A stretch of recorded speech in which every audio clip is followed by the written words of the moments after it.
बताने वाला था कि आज हम लोगों ने ये प्रोग्राम क्यों रखा है।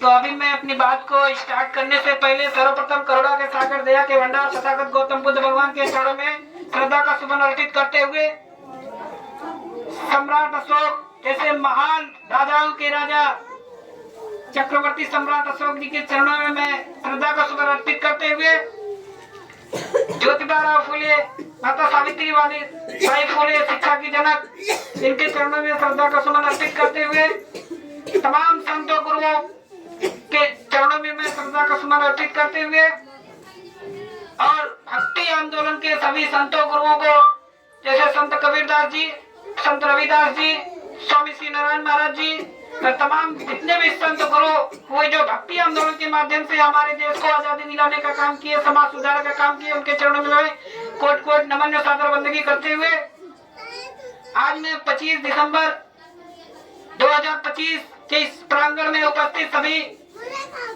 बड़े बुजुर्गों के चरणों में मैं नमन करते हुए छोटे नन्हे मुन्ने बच्चों को शुभ आशीर्वाद देते हुए माताओं बहनों को के चरणों में नमन करते हुए इस सभा को संबोधित करने से पहले मैं एक बार नारा लगाने की कोशिश कर रहा हूँ। बाबा साहेब अमर रहे, तथागत बुद्ध की करुणा हो।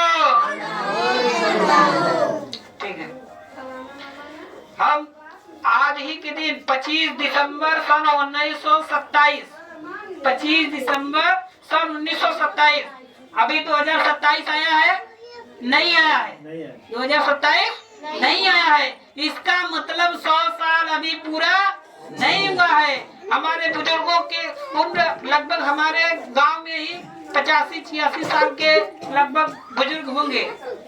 उनको मालूम होगा उस समय में कि उनकी एक पीढ़ी चले जाए, मतलब उनके दादाजी, ठीक, हमारे बीच में बैठे हैं, बाबा जी बैठे हैं। बाबा जी की उम्र हमको लग रहा है कि कितना बाबा होगा, 70 के आसपास होगा, 70 प्लस मान लीजिए। तो इनके जो दादाजी थे वो उस टाइम मौजूद रहेंगे। सोचिए अभी हम लोग इसके कितने करीब हैं कि वो उस टाइम मौजूद रहे होंगे। तो उस समय मनुस्मृति का नियम चल रहा है, जैसे इस समय आज संविधान चल रहा है। संविधान में आर्टिकल्स लिखे हुए हैं, अनुच्छेद लिखा हुआ है, धाराएं लिखी हुई है। उसमें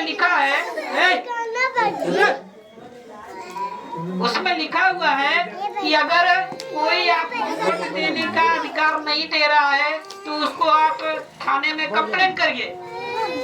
अगर लड़ाई झगड़ा हो रहा है, तो अगर कोई यहाँ पे मारपीट हो रहा है, तो हम लोग सबसे पहले कहाँ जाते हैं? पुलिस के पास जाते हैं। पुलिस किसकी व्यवस्था बनाई हुई है? संविधान की बनाई हुई है। संविधान किसने बनाया? बाबा साहब डॉक्टर भीमराव अम्बेडकर जी ने बनाया। अभी किसी को शिक्षा की जरूरत होती है तो कहाँ जाता है? वो स्कूल में जाता है। अगर कोई अगर बीमार पड़ जाता है तो वो कहाँ जाता है? अस्पताल में जाता है। तो इन सब चीजों का ध्यान दीजिए। हमको किसी का विरोध नहीं करना है, लेकिन जो सच्चाई है, जहाँ से हमको निवारण होता है वहाँ आप जाइए। तो बाबा साहब ने हर धर्म की किताब पढ़ी, उनको जो अच्छा धर्म लगा वो उसी धर्म को उन्होंने स्वीकार किया। तो उनको बौद्ध धर्म मिला। हर धर्म में गए तो उन्होंने कहा कि हमारे समाज के लोगों को, मैं आपके धर्म में आऊंगा लेकिन हमारे समाज के लोगों को आप लोग कहाँ रखोगे? तो सबने हमारे धर्म को, हमारे समाज के लोगों को घृणा से देख रहे थे, क्योंकि फटे कपड़े पहनते थे, थोड़ा सांवले होते थे, हैं, थोड़ा गंदगी लगी रहती थी, तो कोई स्वीकार करने वाला नहीं था। तो बोले भाई ठीक है, आप हमारे धर्म में आ जाइए, हम आपको इतना बढ़ावा देंगे, लेकिन जो आपका समाज है थोड़ा सा उनको परे रख के करेंगे। तो उन्होंने कहा नहीं, हमारे समाज को समानता का अधिकार होना चाहिए, बराबरी का अधिकार होना चाहिए, तब मैं आपके धर्म में आऊंगा। तो सब लोगों ने किनारा ले लिया। लेकिन जब बौद्ध धर्म में गए तो उनको वहाँ सम्मान मिला। तो उन्होंने कहा कि मानव मानव एक समान। उन्होंने कहा कि बौद्ध धर्म की क्या पहचान? मानव मानव एक समान। उन्होंने कहा जब समानता यहाँ मिलेगी तो यहाँ रहेगी। तो सबको वहाँ पे उस धर्म में समानता मिला, तब जाके उन्होंने बौद्ध धर्म अपनाया। लेकिन हम फिर पॉइंट पे आते हैं मनुस्मृति पे।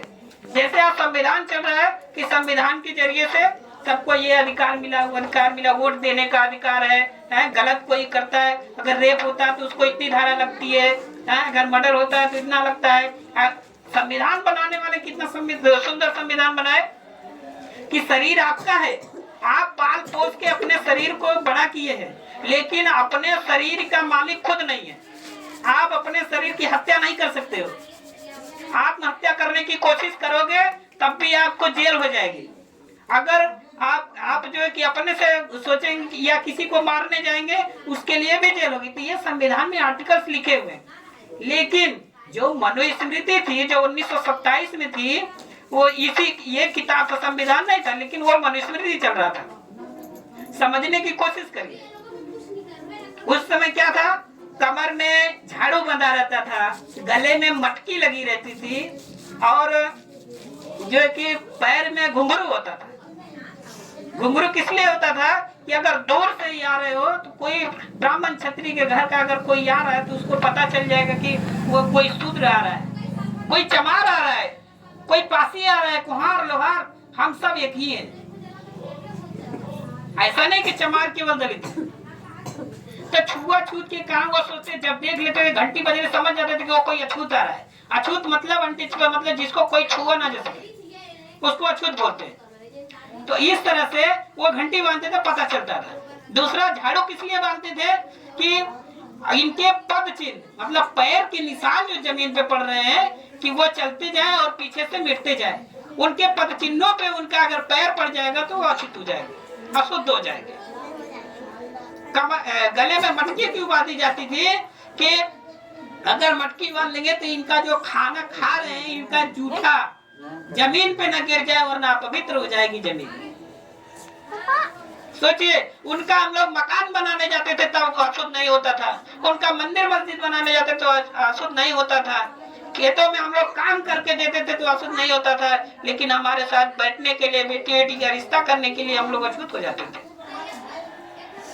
आज हम लोग बड़े बड़े कोठी बंगला में रहते हैं।